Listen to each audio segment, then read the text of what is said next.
Welcome to day 28 of our Spring into Health Challenge. There are 3 challenges left.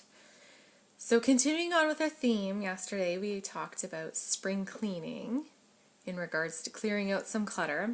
Today we're going to talk about normal spring cleaning, what you might think of when we talk about spring cleaning, of cleaning your house. So the majority of toxins that we are exposed to are found in the home. And they come from a variety of things. We're going to talk about cleaners specifically in this challenge, but they can also come from makeup, from bath supplies, bubble baths, soaps that you use, shampoo, hairspray, pesticides, herbicides, anything you use in the garden, any of the cleaning supplies you have either in your kitchen or in the garage, plastics, all sorts of places. So I want to focus on cleaning supplies. But beauty supplies is another huge one that I could do another post on, but we aren't going to be talking about that in this 30-day challenge. So cleaning supplies. What cleaning supplies contain chemicals? Well, all of them really, depending on where you are and what you use. Some of you might already be going the natural route. Even the all-natural cleaners that you buy have chemicals in them. So some of the main ones are ammonia and bleach. And they can be very irritating, as you might be aware. You might start coughing, irritating the respiratory system. You might have watery eyes. I know anytime I'm near bleach, it drives me absolutely crazy. It might be a skin irritant. Laundry detergents and laundry soaps can cause allergies and skin irritation and even eye irritation, especially in younger ones who are more sensitive to the chemicals in our home. So if you have little ones at home, it's really important to focus on this lesson and see where you can cut out some of the chemicals. Drain cleaners are another one. Any of the dishwashing soaps and detergents you use. Furniture and floor polish is another one. Furniture polish and floor polish. I know furniture polish drives me crazy. It just bothers my lungs.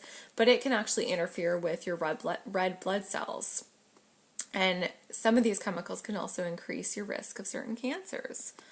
So air fresheners is another one. The sprays that you spray are awful for your lungs. They interfere with lung capacity. They even disrupt your liver metabolism and sometimes your genetic processes, especially the air fresheners. And the antibacterial sprays that you spray to kill germs are really bad as well, the disinfectants. Mold cleaners, if you have those. Carpet shampoos and upholstery cleaners can disrupt the activity in your nervous system and your endocrine system. So it gets right into your body. It doesn't just irritate your nose, your throat, and your eyes. It gets right into your bodily systems. And as I said, dishwasher detergents and the like.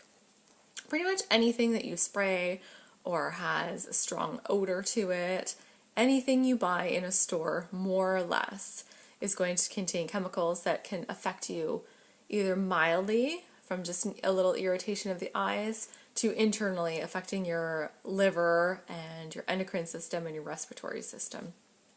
So it's very important when you think about spring cleaning to keep the toxins out of your home. You think you're safe in your home. You don't want to go out, you walk by somebody who's smoking and you get really annoyed because you know their smoke is irritating your body. It's not good for your health. But being in your own home is not good for your health either, depending on the cleaning practices you use. So what I want you to do is start looking at alternatives. And I'm not going to go through recipes or anything like that. There are a ton of options out there. Especially on Pinterest. I find Pinterest has some really great options. So for example, if you want to start replacing some of your cleaners, start with the more irritating ones like the air fresheners or the furniture polish, the wood polish. So just type into Pinterest or Google DIY, do it yourself, furniture polish, and you'll find out a ton of recipes. Just starting with the basics, some of the basic cleaning supplies you can use that are all natural is vinegar. Vinegar is great for an all-purpose cleaner. It's antibacterial, disinfectant. It's really great. Lemons are another one. Lemons have a very fresh, clean smell, and they are also antibacterial. And Baking soda. These are the three basic ones. Baking soda is a great scouring agent, so for bathtubs or showers, and it's less invasive and it's all natural. You won't be bothered by the chemicals. So those are the three. I also like to use Dr. Bronner's soap, which you can find in most health food stores. One other thing I like to include, depending on what I am making for my cleaning supplies, is to include essential oils, and I love doTERRA. I find them the highest grade, highest quality essential oils. Tea tree oil or melaleuca is a really fabulous one to use. It kills germs, kills bacteria, has a nice pleasant smell. It's good for everything. It's good for the skin, it's good for cleaning, it's good for a lot of things. So if you don't already have a bottle of tea tree oil, I would suggest buying that. And just putting a few drops in whatever concoction you come up with is great for killing off those extra germs. Or if you mix some vinegar and lemon and you're not too pleased with the smell, throw in some drops of some essential oil that you love. Like lavender is one of my favorite. It's very calming and very soothing. Or you can do peppermint or orange, citrus, anything like that, just to make it a little more pleasant smelling. So those are the three basic ingredients to make many of your household cleaners. And as you see, they're all natural. They're not going to irritate you. They're not going to get into your lungs and your respiratory system and mess all that up. And they're not going to bother your children, which is especially important. They can get into these items and ingest them or pour them on their skin, and chances are they'll be okay. It won't be a big deal. You won't have to go into that panic. Okay, so work on coming up with your own cleaners. You can go to the dollar store and just buy those spray bottles, or reuse some bottles that you already have, wash them out really well, and start using those. And maybe one by one, start getting rid of the chemicals. And I also like to use the Norwex cloths, especially for my windows and mirrors. They're just cloths, you don't have to spray anything, and they have a silver lining, and silver kills bacteria. So I like to use those as well. Another aspect of cleaning your house and getting rid of the chemicals involves not only getting rid of the cleaning components of it, but also purifying the air. And there's a couple things that you can do to do that. So purifying the air, first of all, incorporate plants into your home, which is something that I need to start doing. So plants, there's a bunch of them that can purify the air for you. A lot of them are the palms and chrysanthemums and Gerbera daisies are very purifying for the air. Okay. Another one that I own two of these, one for my kids' bedrooms, each of my children's bedrooms, are salt lamps. They are great air purifiers, and they double as a beautiful, relaxing nightlight for my children.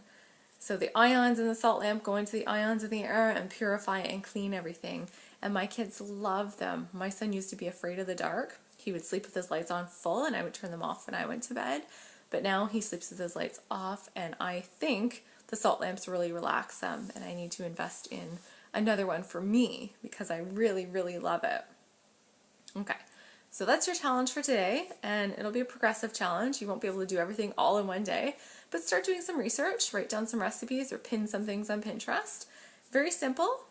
As you're learning, perhaps, our challenges, you're learning that simple is better. Living a simple life as far as no clutter, no stuff, eating more simply from the earth, the way nature intended, not everything that's been packaged and processed, and your cleaning products, simple cleaning products. You don't have to buy these fancy schmancy things off the shelves that are full of chemicals that are going to harm you or your children or your family. Simplicity is the best. Okay, so let me know how that goes. Let me know if you need any tips or ideas. I would be happy to help. And please share what you have come up with, some cleaning ideas that work really, really well for you. I would love to hear them. So good luck with spring cleaning your home and getting rid of the chemicals and making your home a non-toxic zone for you and your family. It's definitely beneficial for your health. So get to it and have fun.